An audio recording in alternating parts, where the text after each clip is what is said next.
Hello everyone. तो कैसे हैं आप सभी। तो आज की हमारी क्लास है महारानी विक्टोरिया का घोषणा पत्र।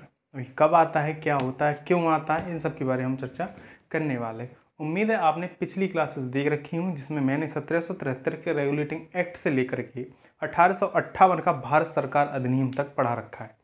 ठीक है, तो आज की क्लास है कि भारत सरकार जब अधिनियम आ चुका है तो उसके बाद महारानी विक्टोरिया का ये घोषणा पत्र क्यों आता है। ठीक है, चलो समझते हैं इसको। तो पहली बार ये देखते हैं क्या लिखा है ऊपर, महारानी विक्टोरिया का घोषणा पत्र कब आता है ये। तो पहले आप कब आता है भाई, 1858 में।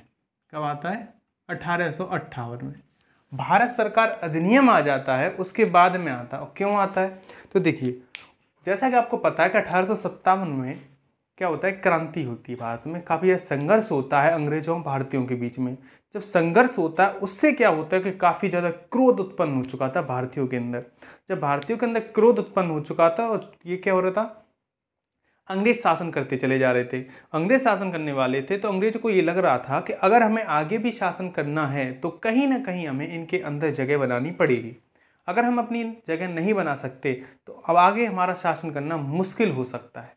ठीक है, हालांकि उन्होंने किसी प्रकार से ये वाला जो संघर्ष था 1857 का उसको कंट्रोल कर रखा था, लेकिन उन्हें ये भी पता था कि अगर आगे हमने कुछ नहीं किया तो हम ज़्यादा दिन टिकने वाले नहीं हैं। इसलिए उन्होंने क्या किया कि भारत में सामाजिक, आर्थिक, राजनीतिक व्यवस्था बनाए रखने के लिए महारानी विक्टोरिया ने अपना एक घोषणा पत्र जारी किया, ताकि देसी राजाओं यानी देसी रियासत के राजाओं और भारतीयों के बीच में जो मतभेद है अंग्रेजों के प्रति, ठीक है, मन मुटाव है अंदर में, गुस्सा भरा हुआ है, उसे कंट्रोल किया जा सके ताकि शासन व्यवस्था अच्छे से चल सके। क्लियर है, क्योंकि शासन जब करना है तो हमें प्रजा के प्रति क्या रखना होगा, भाव रखना होगा, प्रेम का भाव रखना होगा। अगर प्रेम का भाव नहीं है तो प्रजा क्या हो जाएगी, रुष्ट हो जाएगी।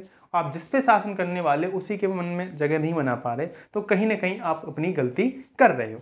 क्लियर है, इसके लिए क्या करती है महारानी विक्टोरिया, अपना एक घोषणा पत्र जारी करती है 1858 में, जो पहले इलाहाबाद के मिंटो पार्क में सुनाया जाता है। उसके बाद सब हर जगह जगह सुनाया जाता है, जहाँ भी राजा होते हैं, जितने भी देसी राजा होते हैं, उन सब के पास भेजा जाता है कि आखिर क्या है क्या नहीं है, महारानी क्या बात करना चाह रही है भारत में शासन व्यवस्था को लेकर के। तो इन्हीं सब के बारे में चर्चा है। तो चलिए स्टार्ट करते हैं। तो पहला आपने पॉइंट देखा है, महारानी विक्टोरिया का घोषणा पत्र कब आया, 1858 में आता है। ठीक है, दूसरा पॉइंट यहीं पे लिख रखा है, कहाँ पे सुनाया गया सबसे पहले इसको, तो मिंटो पार्क इलाहाबाद में। कहाँ पे, मिंटो पार्क इलाहाबाद, यानी उस टाइम पे इलाहाबाद, आज का टाइम क्या है, प्रयागराज। क्लियर बात है। आगे अब इसका पहला पॉइंट क्या था, इस 6 पॉइंट में ही आपको पूरी तरह क्लियर हो जाएगा कि इस घोषणा पत्र में क्या दे रखा होगा। पहला पॉइंट दे रखा है कि ब्रिटिश साम्राज्य के विस्तार का कोई इरादा नहीं है। यानी महारानी विक्टोरिया का ये था कि ब्रिटेन का या ब्रिटिश महारानी विक्टोरिया का ऐसा कोई इरादा नहीं है कि वह ब्रिटिश साम्राज्य को भारत में और विस्तृत करे। क्लियर है, तो क्या लिखा है कि ब्रिटिश साम्राज्य के विस्तार का कोई इरादा नहीं है, जो है वहीं तक रहेगा। ठीक है, आगे ये केवल समझाने वाली बात थी। दूसरा पॉइंट, देसी राजाओं की सेना की संख्या निश्चित कर दी गई। यानी देसी जो राजा हैं उनके पास संख्या कर दी गई निश्चित, कि आप इतने से ज़्यादा संख्या नहीं रखेंगे, अगर आप रखते हैं तो उसके लिए अनुमति लेनी पड़ेगी महारानी से, या महारानी का जो प्रतिनिधि था वो कौन था, अभी वायसराय से लेनी पड़ेगी। क्लियर बात है, तो वायसराय से आपको क्या लेनी पड़ेगी, अनुमति लेनी पड़ेगी, उसके बाद आप काम करेंगे। क्लियर। नेक्स्ट पॉइंट, तीसरा पॉइंट, देसी राजा किसी विदेशी शक्ति से संपर्क नहीं करें। उन्हें डर भी था कि कहीं देसी राजा किसी विदेशी शक्ति से संपर्क में आकर के कहीं ब्रिटेन के खिलाफ ही ना युद्ध छेड़ दें। इसलिए उन्होंने कहा कि देसी राजा किसी विदेशी शक्ति के साथ संपर्क में नहीं आएंगे, नहीं मित्रता रखेंगे, नहीं कुछ रखेंगे, और सेना की संख्या भी निश्चित कर देगी कि सेना कहीं ज़्यादा ना हो जाए तो फिर से युद्ध ना चालू हो जाए। तो उन्हें डर भी था। क्लियर है। आगे तीसरा पॉइंट क्या हो जाता है, देसी राजा किसी विदेशी शक्ति से संपर्क नहीं करेंगे। क्लियर है। नेक्स्ट पॉइंट, भारतीयों के धार्मिक मामले में ब्रिटिश सरकार कोई हस्तक्षेप नहीं करेगी।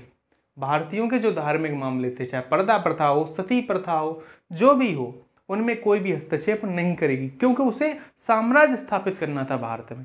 अगर वो ऐसा कर रही है, हस्तक्षेप डल रही है, तो कहीं ना कहीं मनमुटाव हो रहा है, क्योंकि धर्म की राजनीति बहुत ही खराब होती है। क्लियर है। तो उन्होंने कहा कि हम धर्म ने क्या करेंगे, हस्तक्षेप नहीं करेंगे। ठीक। नेक्स्ट पॉइंट, कंपनी के द्वारा, ठीक है, हाँ जी, ये भी हो गया।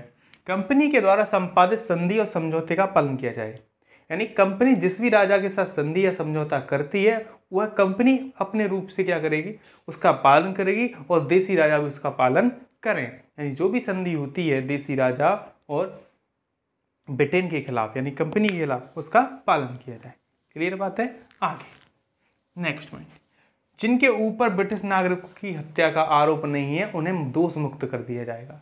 यानी जिन व्यक्तियों ने किसी ब्रिटेन के सैनिक या व्यक्ति की हत्या नहीं की है उन्हें छोड़ दिया जाएगा, उनके अपराध मुक्त कर दिए जाएंगे। यानी 1857 की क्रांति में उससे पहले जो भी व्यक्ति जिसने भी किसी ब्रिटेन की नागरिक की हत्या की है उसको कैद रखा जाएगा और जिसने हत्या नहीं की है उन सबको छोड़ दिया जाएगा।